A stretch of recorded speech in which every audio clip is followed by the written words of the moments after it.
ونعوذ بالله من شرور أنفسنا ومن سيئات أعمالنا من يهده الله فلا مضل له ومن يضلل فلا هادي له أشهد أن لا إله إلا الله وحده لا شريك له وأشهد أن محمدا عبده ورسوله اللهم صل وسلم وبارك على نبينا محمد وعلى آله وأصحابه ومن تبع سنته إلى يوم الدين أما بعد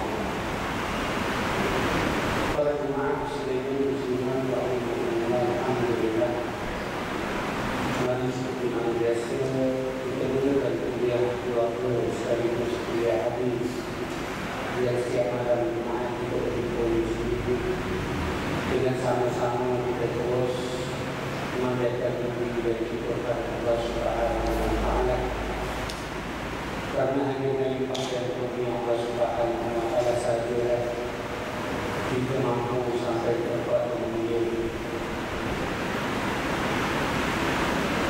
kita disuruh untuk senantiasa mengingat akan nikmat yang Allah berikan kepada kita dengan harapan mudah-mudahan dengan mengingatkan nikmat tersebut dan mengucapkan puji dan syukur menjadikan kita orang pandai bersyukur kepada nikmat Allah Subhanahu wa taala.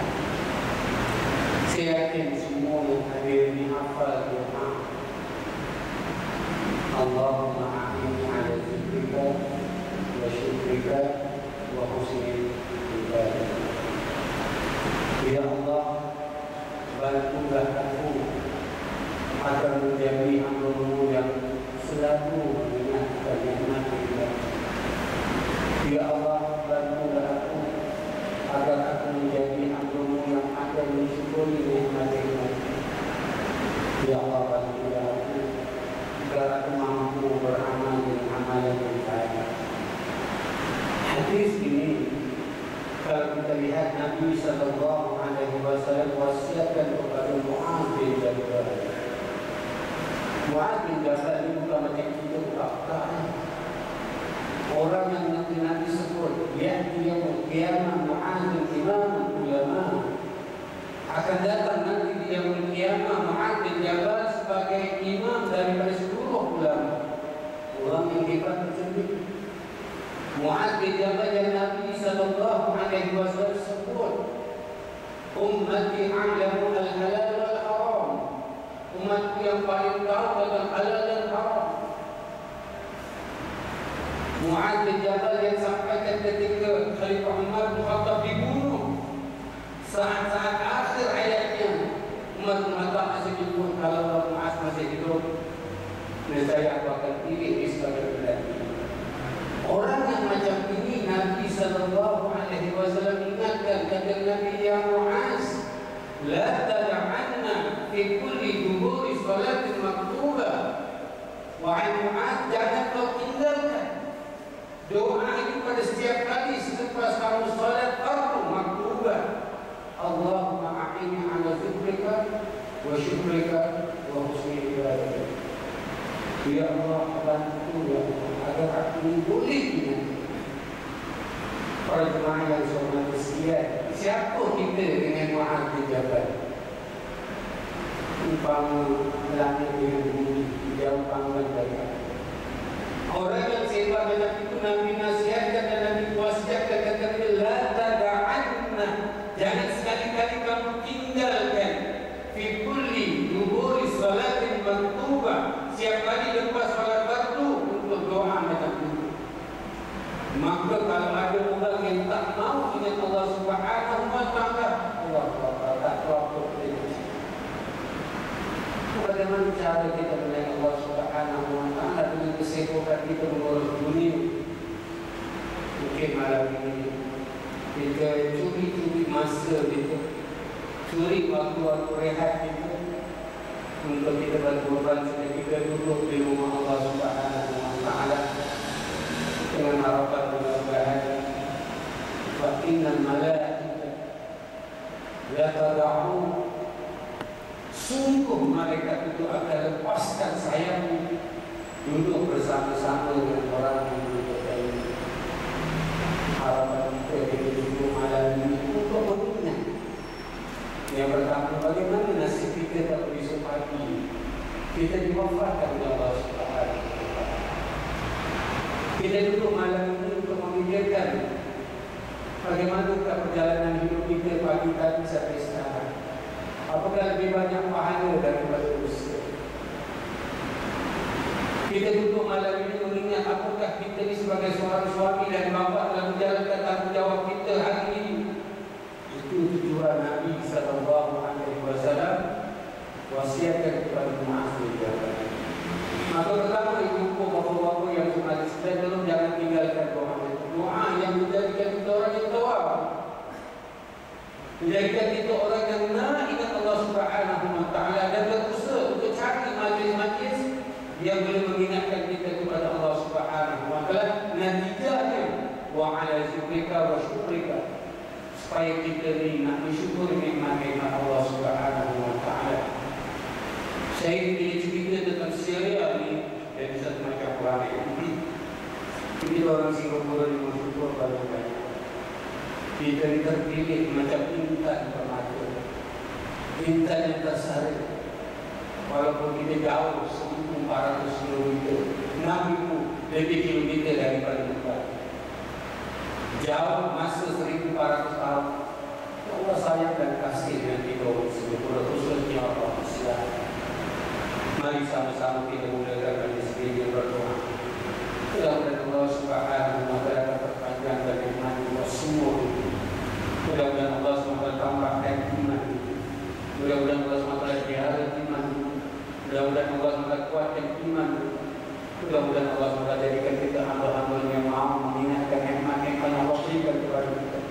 Mudah-mudahan Allah jadikan kita hamba yang pandai bersyukur dengan nikmat Allah Subhanahu wa Ta'ala. Mudah-mudahan Allah berkati dan rahmati waktu kita. Mudah-mudahan Allah berkati kehidupan kita. Mudah-mudahan Allah berkati rezeki kita. Mudah-mudahan Allah SWT berkati iman sampai hari raya kita.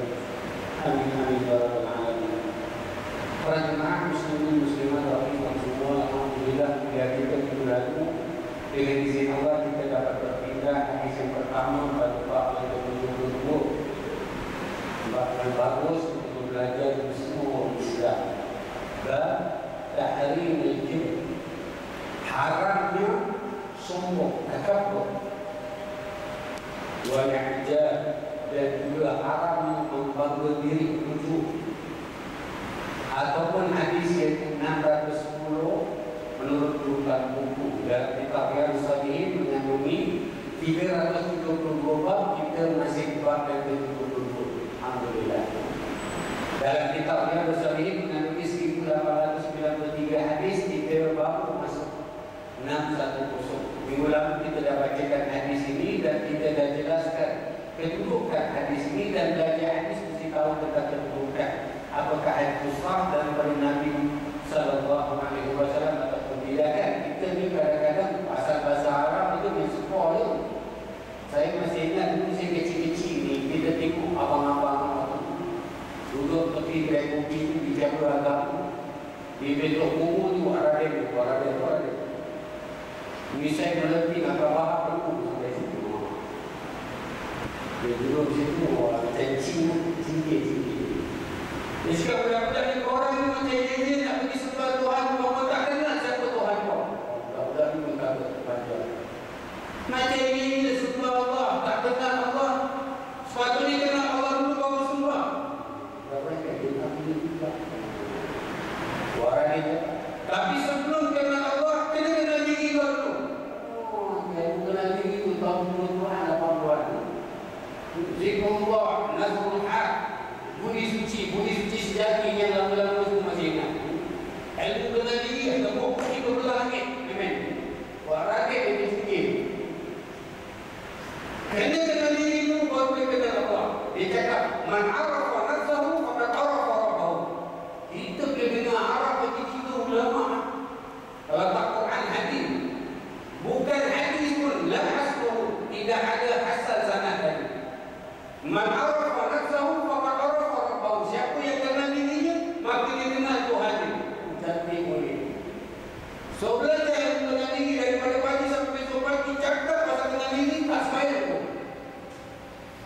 Ini cerita aku. Ini kesilapan kita bila kita orang cakap Arab kita kira ulama. Kira bunyi macam Arab kita kira Quran kan? Kita jatuh beres. La asal, tidak ada asal, tidak ada rawi, tidak ada sanadnya. Bukan hadis. Kata kita dengar satu hadis Al-Zajjal sifat min kulli daa. Teruk itu obat daripada segala macam penyakit. Pasal Arab itu Quran ke hadis. Confirm tak punya teruk yang bikin hadis. Hadis teruk. Kalau hadis maupun confirm bukan daripada Nabi sallallahu alaihi wasallam, tapi puak-puak yang mewasakkan kepada orang Islam dia buat hadis ini supaya kepala kita tidak cerdik lagi, kita jadi orang beban. Agama mengajar kita jadi pandai. Iqra ayat Quran yang betul-betul jadi orang pandai bahasa saya. Islam keluar dari kita dengan zulumati ila nur, daripada kegelapan kepada cahaya yang telah menderang. Nabi keluar dari kita daripada jahiliyah kepada Islam. Al-Quran, al-Hadis ini mengajar kita jadi orang cerdik. Kenal siapa Tuhan yang berhak untuk disembah dan bagaimana cara kita beribadah kepada Allah Subhanahu wa Ta'ala. Dia tak ajar kita karut-karut. Dia itu benda yang kita nak kena jaga untuk Islam, ajar kita jadi orang cerdik. Maka itu bila kita belajar hadis, kita kena tahu apakah hadis itu sah atau tidak. Kalau bisa insya-Allah daripada Nabi sallallahu alaihi wasallam. Pada zaman para sahabat, orang-orang dah mulai buat berbagai hadis, puak-puak politik bikin hadis untuk politik, puak-puak peniaga bikin hadis untuk peniaga, orang-orang kaya bikin hadis untuk membela diri mereka. Sahabat-sahabat Nabi naik atas mimbar, mereka cakap, ketahuilah, berdusta ke atas ini. Orang-orang tak sama dengan berdusta ke atas Nabi sallallahu alaihi wasallam. Tak sama. Anda nak berdusta haram hukumnya, tapi jangan pakai nama Nabi sallallahu alaihi wasallam. Kata Nabi, man kadzaba alayya muta'ammidan falyatabawwa maq'adahu minan nar. Siapa yang berdusta pakai nama Nabi muta'ammidan dengan sengaja, siapa patut masuk neraka. Sampai macam itu sekali garangnya para sahabat Rasulullah sallallahu alaihi wasallam mengingatkan tentang begitu. Sebab kita kena fokus, kita kena jaga betul-betul hadis. Lama sahabat-sahabat Nabi dah pesan, tapi orang kekeh, orang tak kisah. Lahir Imam Bukhari, orang yang jaga tentang rawi-rawi hadis. Wafatnya Bukhari, orang kekeh lagi. Tahun 600 Hijrah lahirnya Az-Zahabi, ulama yang kekeh tentang hadis. Tapi orang lelaki lagi sampai hari ini orang bicara tentang hadis maudhu dalam masjid. Orang-orang awam dan buat kita yang tak semua. So kita kena tahu hadis dengan menyelamatkan kita daripada diperbodoh-bodohkan dengan syarat kalau kita nak belajar. Macam tadi, kita tak boleh ingat Allah kalau kita tak doa. Dan kita tidak cukup untuk berdoa melihat kita kena usaha. Kita lepas solat, Allahumma a'inni ala zikrika wa syukrika wa husni ibadatik. Kita doa. Doa mukhal ibadah. Doa buat ibadah. Doa ni sangat penting dan tolong jangan jadi suku, jangan jadi orang yang tak nak doa. Tapi doa saja tak cukup. Umar bin Khattab ketika zaman pemerintah ini selepas solat subuh di balik rumah, dia masih tengok di masjid ada orang di sibuk-sibuk di pundakan. Ramai orang tengah doa. Mengatakan yang kita ni doa yang berhubungan minta itu dicari. Umar bin Khattab roh di masjid, keluar daripada masjid. Inna as-samaa la tuqiru dhahaban wal fiddah. Kata keluar daripada masjid, sesungguhnya langit tidak akan menghujamkan emas dan perak. Isteri kamu itu buka rumah, anak buka rumah, pergi je. Agama mengajar kita diminta kepada Allah, tapi jadi orang yang kuat untuk beribadah, kuat untuk berdoa.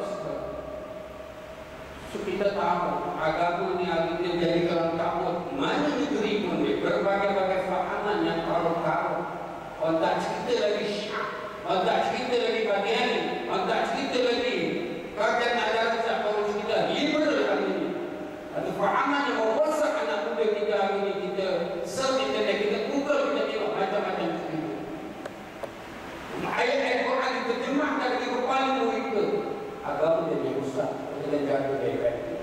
Maka hadis dia menjaga agama.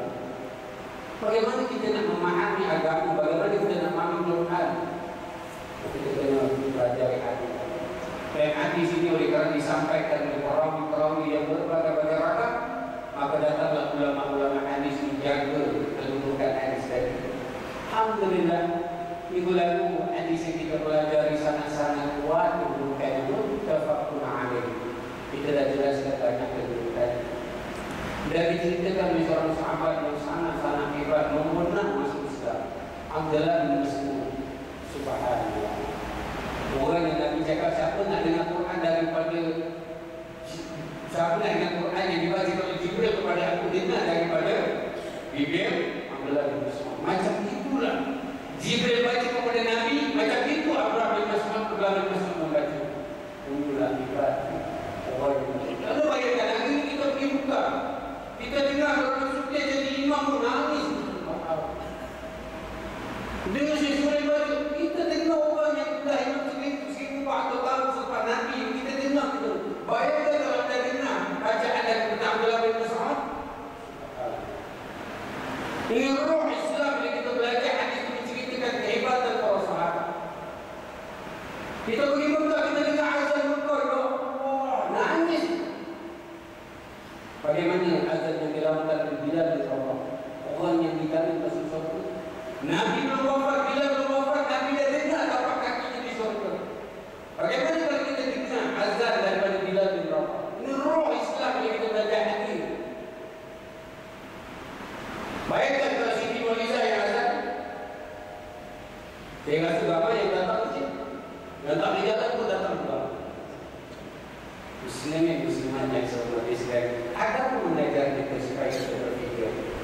Agama mengajar kepada kita menjadi orang yang insya-Allah mau belajar dan mendapat ajaran yang benar.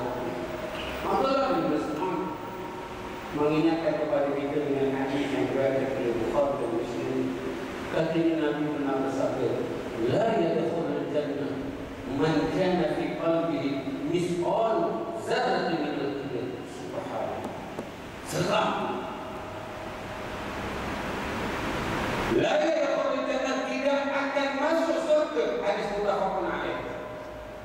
Tidak akan masuk surga siapa-siapa yang di dalam hatinya walaupun hanya sebesar zarrah, sekecil debu, ada satu sifat takabur, la yadkhulul jannah. Nabi tak cakap dosa besar, Nabi tak cakap dosa yang sangat besar, tapi Nabi cakap la yadkhulul jannah, tidak akan masuk surga. Subhanallah. Ini cerita besar ya.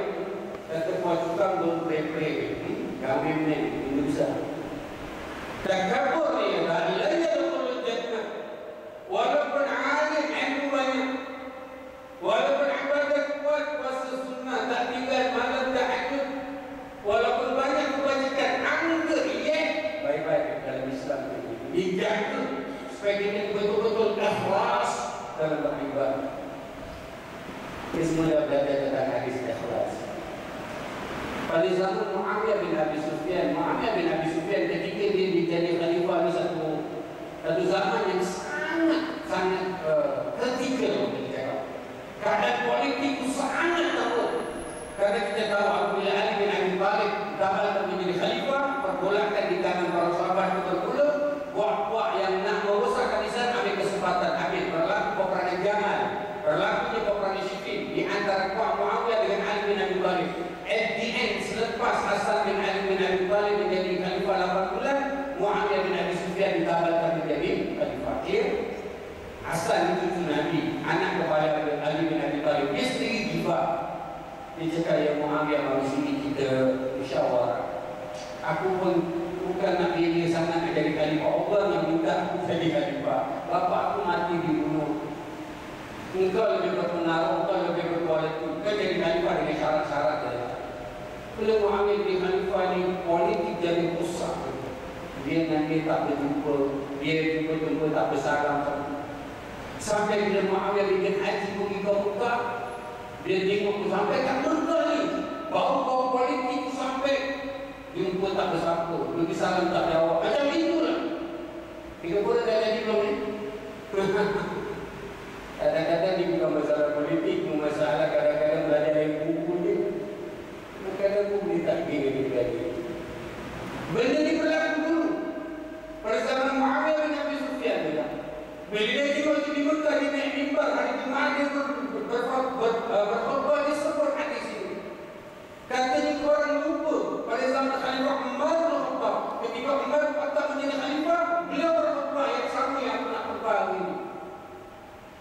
Dan Umar mengulang khutbah tadi kerana bila Nabi SAW ketika orang berhijrah. Ketika orang berhijrah ni ada yang kerana harta, ada yang berhijrah dengan kahwin juga.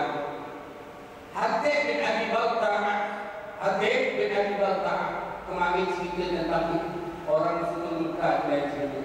Dia di Mekah, Hatib di Mekah dia dimakai Ummu Qais nama dia. Bukan kenapa nama. Meksiko boleh baik masuk Islam. Kalau satu kesana ke sini tak perlu kahwin lagi. Baru bertunang, tapi dia pukul kesana ke sini dia pukul. Datang perintah hijrah, Ummu Qais nak hijrah. Perempuan tunang kepada Hatib. Dia nak hijrah. Dia kata, kalau nak ikut saya, kita nak hijrah ke Madinah. Si Hatib ni kata, orang pergi lah. Ummu Qais hijrah. Kejap. Orang yang hijrah ke Madinah, Umar nampak Ummu Qais hijrah, tapi dia tak nampak Hatib. Tadi dah putus tunang. Rupa-rupanya si Hatib ni bila mata tunang dah berhijrah, dia tak boleh tahan dia. Tak boleh angkat. Duduk kedai kopi pun tak boleh, tengok rumah nampak. Last hijrah. Umar tiba-tiba di Madinah, tiba-tiba Hatib kata, Umar tu macam ni. Umar tahu, oh ini hijrah pasal makwa ni.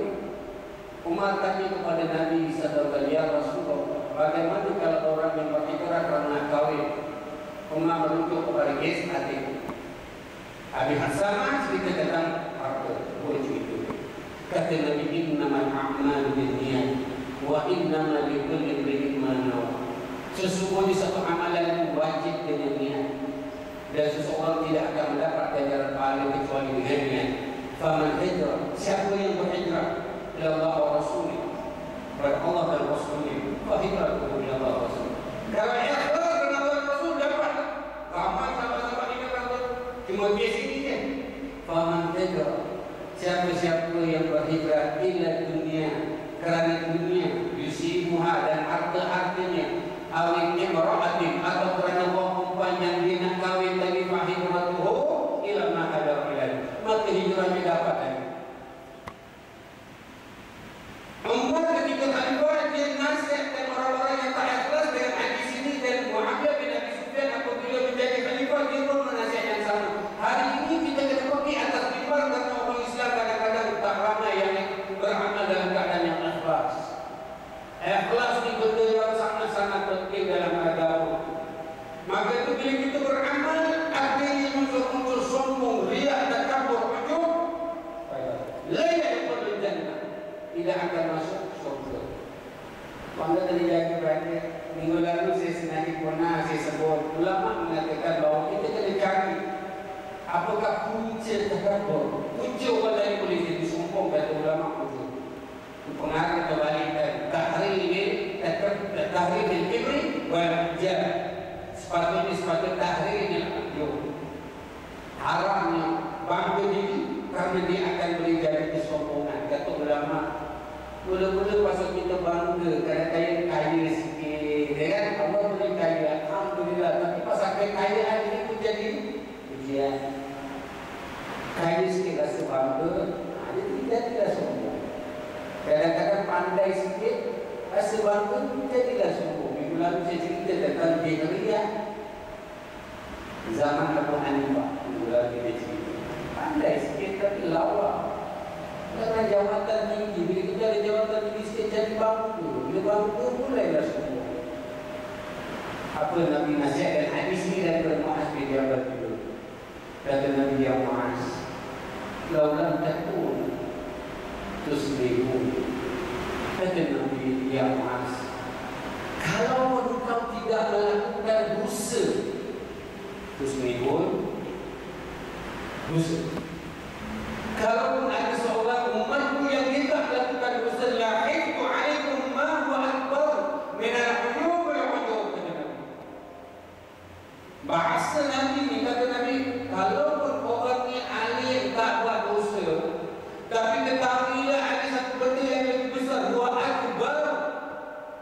Benda yang lebih besar yang aku takut kepada umatku, iaitu uyub wal-udub. Sifat bangga diri. Ia kita tak buat dosa, tapi Allah berikan kelebihan kepada kita, kita bangga. Bangga ni punca daripada takabur. Bila kita bangga dia mulai nak jadi tak sempurna. Dia jadi macam-macam kan? So ini juga yang Nabi takut kita kena hati-hati. Dan di dalam khutbah Jumaat Nabi, salah satu khutbah Nabi pernah sebut salat muhlikat. Ada 3 perkara muhlikat, bencana, kecelakaan, keniscayaan yang akan dibebankan kepada seseorang. Nabi sebut 3. Mula-mula Nabi sebut suhul muta', pelukit, kikir, haji wakul. Dalam pelukit, dia layan dan pelukit, dia rasa macam tak ada apa-apa. Wa'awa utaba'ah, orang yang mengikut hawa nafsunya. Hawa nafsu suka itu dia jadi sayang.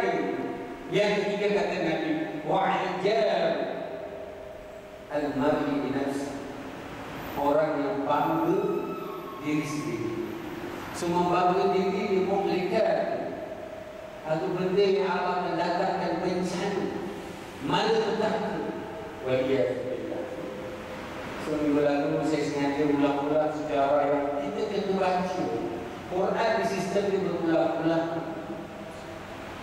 Sufyan As-Sawri, tabi'in sighar. Tabi'in tak jumpa Nabi, jumpa sahabat, tapi yang sighar kerana dia lahir tahun 77 di Kufah. Kufah ni Baghdad, orang cakap biar. Itu tempat lahir para Nabi, para ulama. Imam Abu Hanifah, Imam Ahmad, Imam Syafi'i sendiri pernah belajar dan berkumpul di sana. Tempat yang keluar ilmu, tapi hal ini jadi pada jarang pada terkumpul. Kalau pada tahun 77 Hijrah itu ada satu ulama namanya Sufyan As-Sawri, ulama besar. Zahabi meriwayatkan cerita dari satu hari dia bangun lambat. Ulang dia cerita. Dia bangun lambat bukan macam kita 8.30 dia bangun